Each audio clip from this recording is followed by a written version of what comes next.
The neighbors were hiding something, but I found out too late. True Crime Horror Story. Part 1.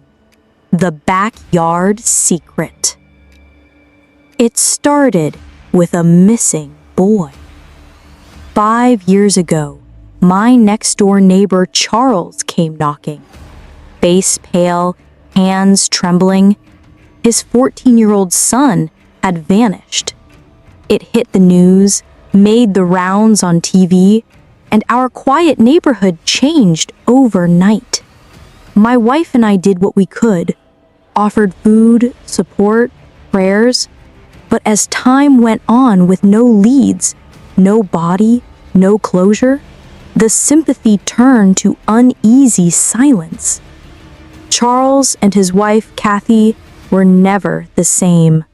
She stopped speaking entirely during barbecues. He always looked over his shoulder like someone was watching. I figured grief did that to a person. But then came last week. I was taking out the trash when Charles approached me, quiet, twitchy. He asked to borrow a shovel.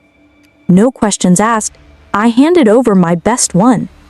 He said he had yard work, but curiosity got the better of me.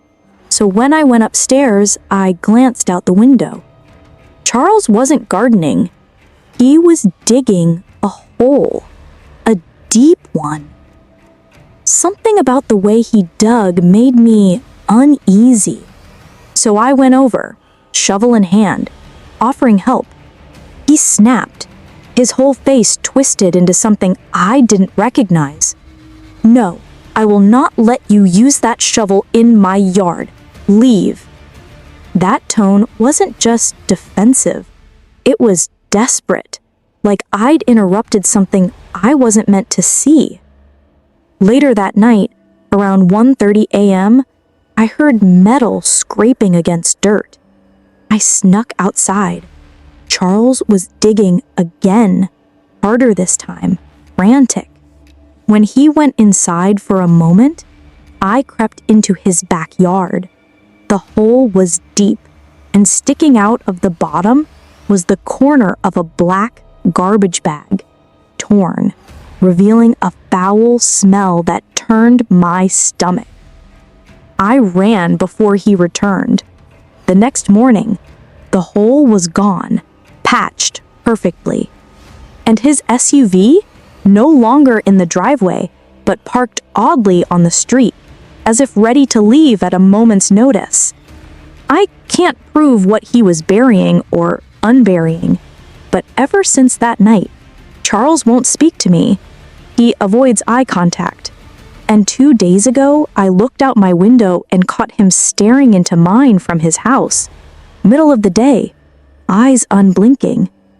He never returned my shovel. Part 2. The Boys Next Door. When I was 15, we were weeks away from moving out of my childhood home. The kids next door, Eric and Todd, were the type no one talked to. Everyone just avoided them. One day, Todd came over while my brother and I were shooting hoops.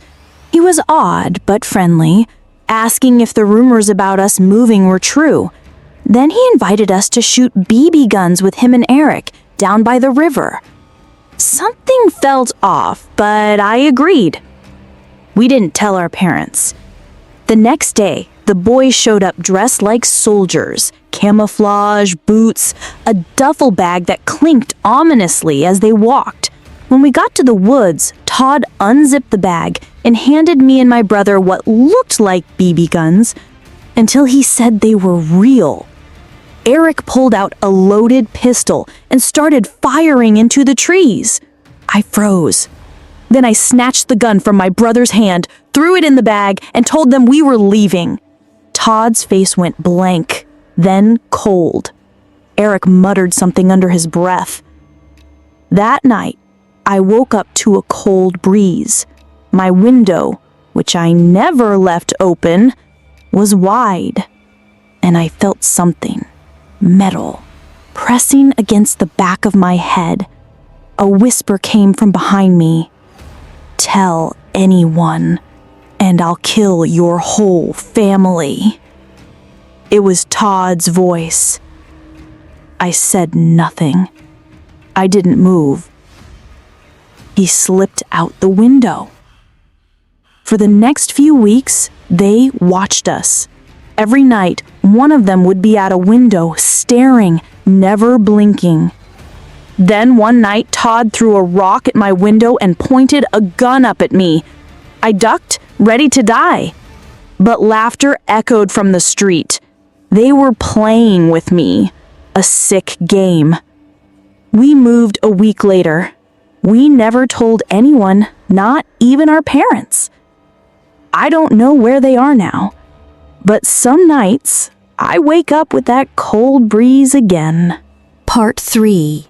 The Woman Under My Bed. After college, I moved into a cheap house.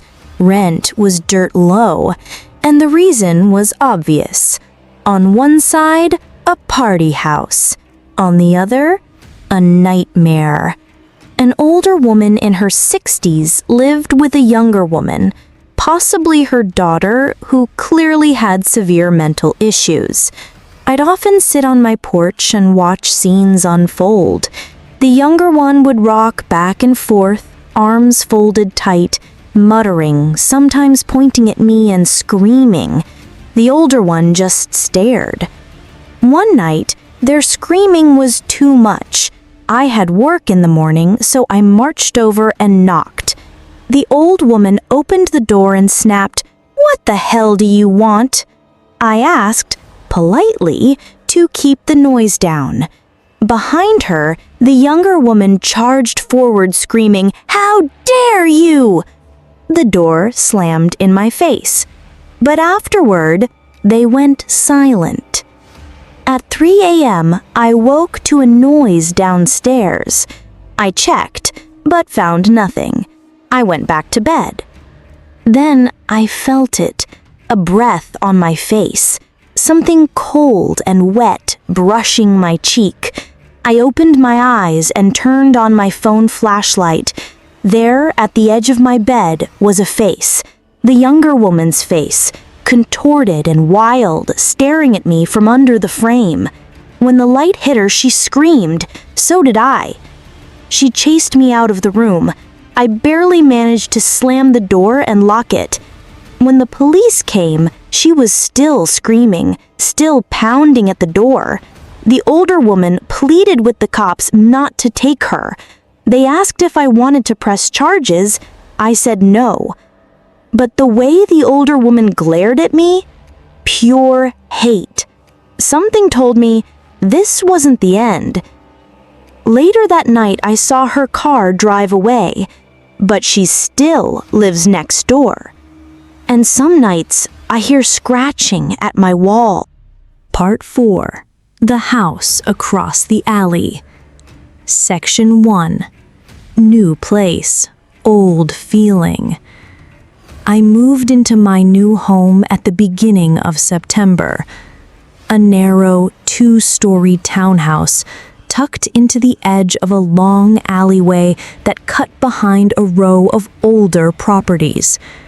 It was the kind of place a landlord called a fixer-upper with charm, which really meant mold in the basement and drafty windows. But for me, it was affordable. After losing my job and clawing through months of job hunting, I needed somewhere cheap, quiet, somewhere I could reset. It was quiet, all right. Too quiet. There's something unnerving about moving into a neighborhood where no one greets you, where you never see anyone walking their dog or taking out the trash. In the first 2 weeks, I never saw a single neighbor face to face. Just cars pulling into garages, shadows behind curtains. Still, I figured it was a working-class neighborhood. Maybe people kept to themselves. Then I noticed the house directly across the alley from mine. It stood just a little too still, too dark at night. The yard was clean, but sterile, like someone mowed the lawn out of habit, not care. The blinds were always shut, but behind them I sometimes caught movement. A flicker of light, a shape stepping back from the window, a sense that someone was watching. Section 2. The Man in the Window. I remember the first time I actually saw him. It was after midnight. I was in my upstairs office, catching up on freelance work. My desk faced the window, and across the alley, that house was lit with a faint yellow glow, like a dying bulb. And standing at the second-story window was a figure. A man, tall, thin, still as a statue. He was just staring, not at the street, not at the sky, at me. I froze. For maybe 10 seconds, we locked eyes. Or I assumed we did. Then, just as slowly, he stepped back into darkness and disappeared. I pulled the curtains shut, told myself it was nothing. Maybe he was just looking out, same as me. But the next night, I looked again, and he was there. Every night after that, same time, same place, watching. Section 3. The Disappearance. A few days later, I saw someone different. A woman. She looked younger than the man, maybe mid-30s, short brown hair. I saw her through the kitchen window one afternoon while I was watering the plants on my patio. She stood at the edge of the alley, holding a bag of trash, looking up and down the street like she was waiting for something.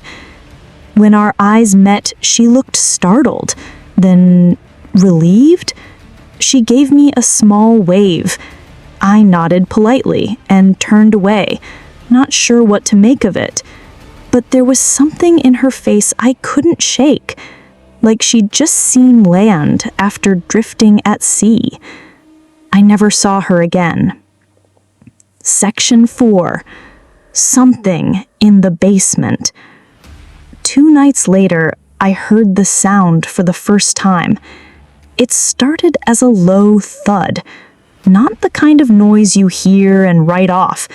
This was deliberate, rhythmic, like something striking the floor with force. It was coming from the house across the alley. I opened my bedroom window, careful to stay hidden. The lights were off in that house, but the noise kept going. Thud, pause, thud, thud, pause. Then it stopped. I strained my ears. Nothing. Then, very faintly, came a sound I can only describe as breathing. Heavy, animal-like gasps. Then something dragging. Something being moved. I shut the window. Section 5. The package. The next day, I got a package. No return address. Just a brown cardboard box, taped sloppily, sitting on my front step. I didn't order anything. I brought it inside, cut the tape, and opened it. Inside was a small plastic doll, dirty, old, with its left eye missing, and beneath it, a photograph. The picture showed a basement, gray concrete walls, exposed pipes, a single bulb hanging from a wire. In the center of the room was a cot. On the cot, a woman, bound, gagged, eyes wide with terror. And in the corner of the photo, that man, standing, watching the camera, smiling. I dropped the box, stumbled back. My heart pounded so loudly I couldn't hear my own breath. I called the police. They took the box, questioned me, asked if I was playing a prank. I told them about the house across the alley, about the man, the noises, the woman I'd seen. They said they'd look into it. They didn't. Section 6. Evidence. That night, I couldn't sleep. I sat by the window with my phone, waiting. Around 12:17 a.m., the man appeared again, standing in his window. But this time, he raised his hand and waved. Slowly, precisely. Then he pointed, not at the alley, not at the sky, at me. I backed away. I was being hunted. I knew it in my gut. So I did what I hadn't done before. I walked across the alley, crossed onto his property, and peeked through the side basement window. What I saw made me gasp. A cot, a chain bolted to the floor, and someone, something under a tarp, twitching. My foot slipped. The gravel shifted. I ducked. A light came on inside. Then I heard the back door creak open,